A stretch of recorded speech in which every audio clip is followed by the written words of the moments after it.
The time when we'll agree as the most convenient period for us to sit as a joint committee of Parliament. So I don't know where the hullabaloo is coming from, because this is a necessary step. It is a fundamental step that whenever a bill is introduced in Parliament, in other chambers, it must be taken to the committee for consideration, and then the committee will make a report to Parliament, the plenary of Parliament. And you know, the committee has to have deliberations on questions that are brought out through public participation. And I want Kenyans really to take the question of public participation as a fundamental pillar in our constitution. You cannot deal with any business in the House that requires a resolution unless it's a technical issue or a procedural issue. If it is a bill or a substantive motion, you have to go through the committee. And also you must have public participation. That is a fundamental pillar in our constitution. Now, after that public participation and the committee, the thing will come back to Parliament for the second reading and third reading, and eventually we'll have a vote on it. You've spoken about the second and the third reading, but here comes the question where the belief is we should not touch that document because it does not belong to Parliament. It belongs to the people who have initiated it through a popular initiative. Mm-hmm. And that is where you once voiced your opinion that public participation cannot be cosmetic. Mm-hmm. But there are those who say that it is not your document and the process of Parliament is just ceremonial.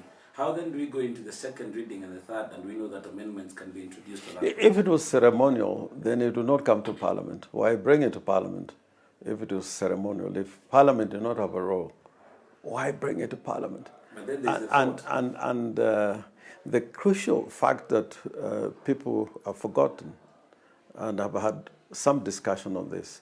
If you look at the BBI task force report, they are a cocktail of legislative, recommendations. We are going to amend several statutes which flow from the Constitution.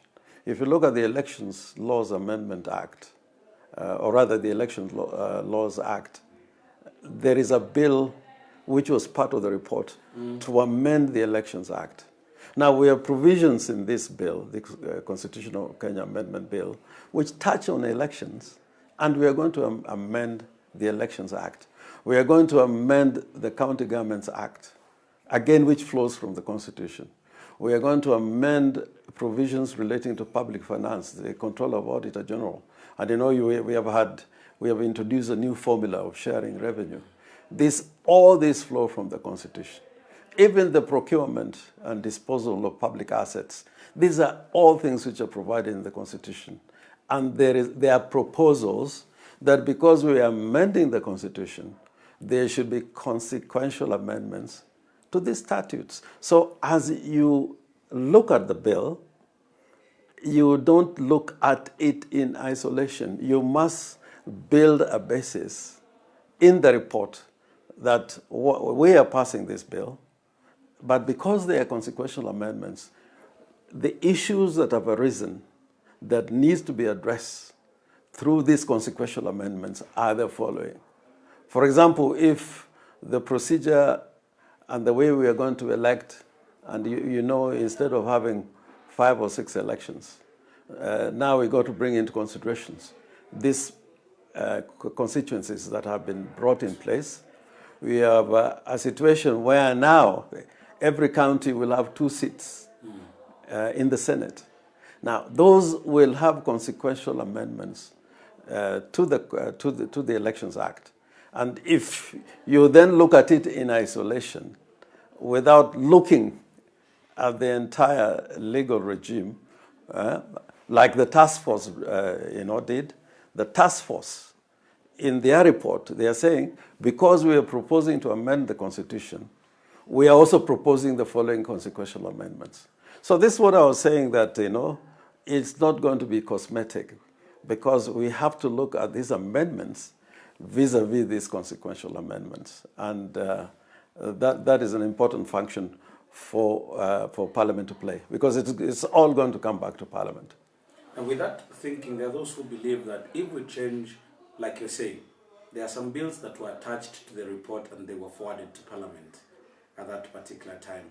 Was it 12 or 21 bills that were born out of the whole BBI process? Yes. Then there was this particular bill that touched on the Constitutional Amendment Bill 2020. Yes. Now, aren't this, what you're talking about, were they not addressed when these specific bills were introduced, and they are touching on some of the changes that need to be made? They were addressed with the bill as it was when the report was promulgated in Kisii. Yes. That is when the bill was seen by the public for the first time.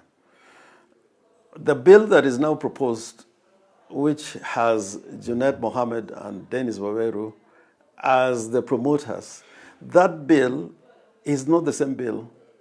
It's not the same bill that was, promulgated in Kisii. There have been some amendments. I'm not saying the same because it's totally different, but there have been changes. You remember that time we were talking about multi-member constituencies. Mm-hmm. There are no multi-member constituencies. And the revenue sharing, again, that has changed. So those consequential amendments that were proposed by the task force cannot hold water anymore. They have to be amended. And this is the most important task that this committee, sitting as a technical committee, because if you take it to the plenary, people will pass, and then you find in doing the consequential amendments, you have made grave mistakes that when the matter is taken before the courts of law, you are put in a situation where something that has properly gone before Parliament is declared to be unconstitutional. I know there is a very essential provision in the Constitution, Article 2 and Article 10 of the Constitution.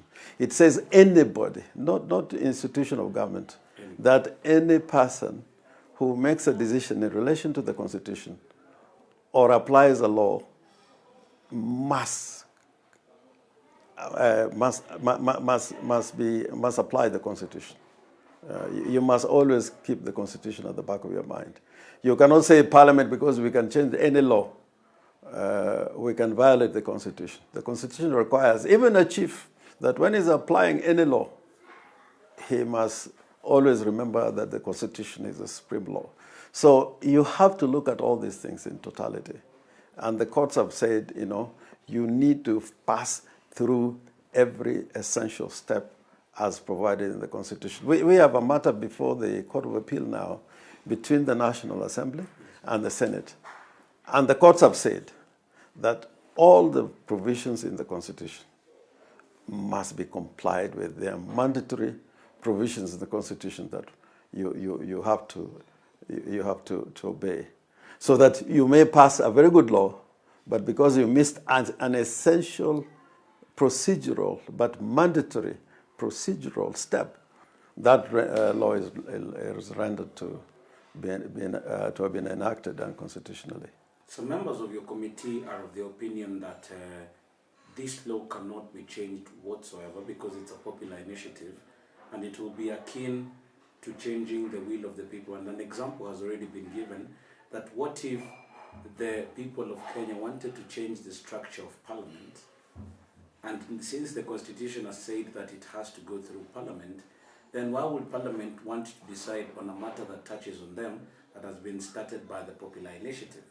That is one. And two, there are those who are of the opinion that even the drafters of the Constitution 2010 knew that there would be such mischief from Parliament, or they playing their role when it comes to legislating on a popular initiative. And that is why they were basically saying that the role of Parliament in this particular bill should just be ceremony. What did you say about such people? No, popular initiative, by the way, does not mean it is the people who are enacting, are driving the process of amending the Constitution. it speaks to the process, not to the person who is amending the Constitution. The Constitution is amended through the referendum. A popular initiative can be taken by anybody. If, for example, Murithi, now you want to amend the Constitution through a popular initiative, all you need is to draft a bill and collect 1 million signatures and take it to the Electoral Commission. If you have complied with the rules, then it's taken to the Constituent Assembly. The people enact the Constitution when they vote through a referendum. But a popular initiative is available to everybody. Like the popular initiative is being driven by the promoters, who are Honorable Dennis Waweru and Honorable Junaid Mohammed. It could be a single Kenyan. Yeah. It does not mean that it is the people who are doing it. It is the process. And the same promoters, they could have gone to a member of parliament and say, I don't want to go through a popular initiative. I want a parliamentarian, one or two of them or three of them, to sponsor the bill through the parliamentary process. That is why it is now possible for a Kenyan to initiate the amendment of the Constitution through a popular initiative without a referendum. That is also possible. Yes.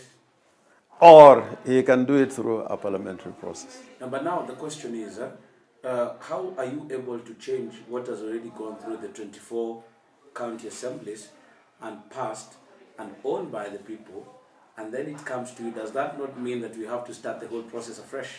What I can say about that, and I think I've addressed this question two years ago.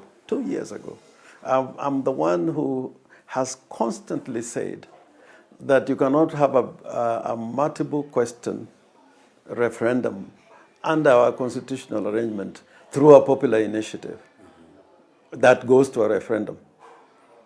That, according to me, other people have got different, appreciation of what the law is. And it has always been, in my view, that once a bill that has been drafted through a popular initiative has gone through the county assemblies, and through that process is called a draft bill. But when it is introduced in Parliament, it's called a bill. To that extent, Parliament cannot change it. It cannot change it. But what I'm saying, what Parliament says or does, or how Parliament votes, can have an impact on how the people decide. It's just like the county assemblies, if, for example, we just had 24 county assemblies voting for the bill, everybody would have said, this is a 50-50 chance. But because nearly 44 county assemblies said yes, you can see that now, the picture it has, that opposition will not be as big as we originally thought. So that if Parliament were to vote where, let's say in the Senate, where we are 67, 40 members voted for and 37 voted against. Now, that may have an impact on how the people are going to vote. And to that extent, I was saying, therefore, considering the other things that I've said about the report and public participation, that may have an impact on how people vote during the referendum. Just like public participation during the parliamentary process can enable people who are hearing what people are saying through public participation, to change their mind or to make their mind one way or the other. So in essence, you're basically saying it's not a must that we change, but we want to listen to these experts that you've enlisted at this time to either know whether we are going to address on changes or not. Or you're certain that we have to make changes to this document that was submitted to Parliament? No, the changes, what I've said in effect, you cannot make any changes. You cannot. But what happens during the parliamentary process will have an impact on the decisions that the country is going to make. Okay. Yeah. So you were part of a meeting, we saw photos of the National Executive Council of the ODM, and we do understand that you, even through the communique, to say that you affirm your resolve to see the BBI pass and a referendum held. That basically means that we are not going to have a push and pull with regards to this committee and what we've seen before. No. There's not going to be a push and pull. And I wish you were able to sit during the committee's deliberations. Yes. I can tell you inside that committee, there was no push and pull. But people wanted a process in which all the questions that had been raised during public participation or others that have come directly through the members addressed in one way or the other. But throughout, there's no single issue which brought acrimony or an exchange that one would say differences were emerging through the committee. So as of now, when are we likely to are we on course to have a referendum in July or June? And how soon are we likely, if you say there is no problem within the committee, how soon are we likely to see it tabled in Parliament, in both houses? I think by the time Parliament reconvenes, the report will be tabled. Of course, there's the alternative of a special sitting of both houses being convened. That is another possibility. But I am sure that by the 4th of May, before the National Assembly resumes, and certainly by the 11th of May, when the Senate resumes, the committee will be ready to lay the report before both houses. There were fears, probably, and this has been attributed to you, and some of the fears that you are bringing out are with regards to the entry of the One Kenya Alliance and what part they will play, having known until now that the proponents and the pushers of this BBI process are President Uhuru Kenyatta and Raila Odinga.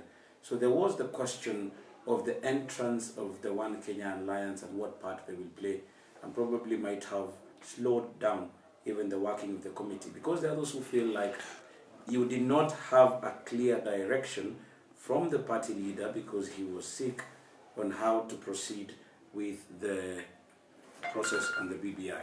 No, I can tell you, ODM, at least as a party, has always been clear right from the beginning. You know that our party leader was part of the handshake. And part of the communique that was released, it was in the hand of Raila Odinga and Uhuru Kenyatta and their proposals. And then they established the task force. And even the events after the task force had released this report, we participated individually as members of the party or as a committee specially constituted to deal with certain aspects of that process. ODM, I can assure you, has been clear on the question of the need for this constitutional review and the referendum. In fact, way back 2 years ago, Otiende Amolo and I in Bondo, in a rally, I think that was the year 2019, that we are saying we should have a referendum before the month of April in 2020. We are saying that in 2019, which means that our thoughts were very clear on the road map as far as the referendum was concerned. But now came the pandemic, the coronavirus, and that has interfered with the timetable. But now I am sure, almost as night follows the day, that come July this year, we will have the referendum. And you bring the question of One Kenya Alliance. I think the One Kenya Alliance is a little bit misguided because, we are focused on this constitutional review with the objective being an amendment to our constitution for the reasons that have been stated in the report and other fora. The One Kenya Alliance, willy-nilly, if you look at what they're doing, is focused on 2022. And we're saying if you mix these two things, you cannot properly achieve, the referendum, which is time-bound as far as we're concerned. If we don't have a referendum in time, then these constitutional changes will put us in a constitutional conundrum because these constituencies that are going to be created, when are the respective registers going to be established, and the processes that are consequential, you need time, to bring all this into effect before you can have an election in 2022. So I think the focus really should be on this referendum. And thereafter, we'll have as many candidates as, there are Kenyans. Going back into that question about 2022, and we know that the passage of the BBI will create new positions. And you're saying that the One Kenya Alliance is more focused about 2022. Now, the point of conflict that has been projected is the fact that ODM as a party has not been very happy with how this One Kenya Alliance is being treated with regards to a promise when the expanded executive comes, some positions are going to be given to them, yet you are the drivers with President Uhuru Kenyatta of this process. We've not been worried about that at all, let me tell you. In fact, I've been worried on other issues that have nothing to do with the One Kenya Alliance. Politicians will also always play politics. Where those politics get them is another question. But we've never been worried about that. And they're free to do what they want to do. But this creation of positions, again, if people look at it as, positions which are created to balkanize the country for power sharing, not for purposes for which it was meant, including issues to do with gender, if they were very, very, careful about what they say about gender, probably amongst the four we would see a lady there, so that this vision is clear. But it is an agenda that is not based on any ideology. It's not based on any constitutional objectives. It's all about power, which is going to come in 2022, willy-nilly. So I don't see where the worry should be. And I was very happy to see a confident Uhuru Kenyatta and Raila Odinga, in the middle of this week, touring together, although Raila Odinga was not fully recovered, but concentrating on the work that must be done now. Do you hear any one of these characters talk about the Big Four agenda? Do you hear them talk about, even in terms of this virus, what needs to be done? What is their contribution? What are they suggesting to Uhuru Kenyatta to resolve this pandemic? Do you hear them talk about the economy? Sometimes I hear them talking about debt. But who doesn't talk about debt? Wangari Maathai used to talk about issues of debt, World Bank and so on, when Musalia was Minister of Finance. What did he do about it at that time? Zero. So if you use debt as a political weapon, as an agenda for purposes of balkanizing the country, or for just the raw ambition for power, then I don't think we're doing Kenya any good. What we should do is, there are problems of the day. Uhuru Kenyatta has got nearly 16 months to go. Yes. 16 months is a long time. Magufuli had 5 years. People complain about what he did, like I do, in the human rights sector. But what he did in those 5 years in infrastructure, in the energy sector, is phenomenal. And therefore, I really believe that there's a lot that Uhuru Kenyatta can do and his government can do, which we are not part of in this 1.5 years. But the wrong agenda is the one which has consumed ambitious politicians who want us to talk about 2022. We should arrange ourselves into tribal alliances, and focus our minds to that particular year, which I think would be a great disservice to the country. Was it spoken about when you had the NEC meeting about Raila running for 2022? At that NEC meeting, we didn't talk about Raila running in 2022. That was not an issue in that meeting. Are you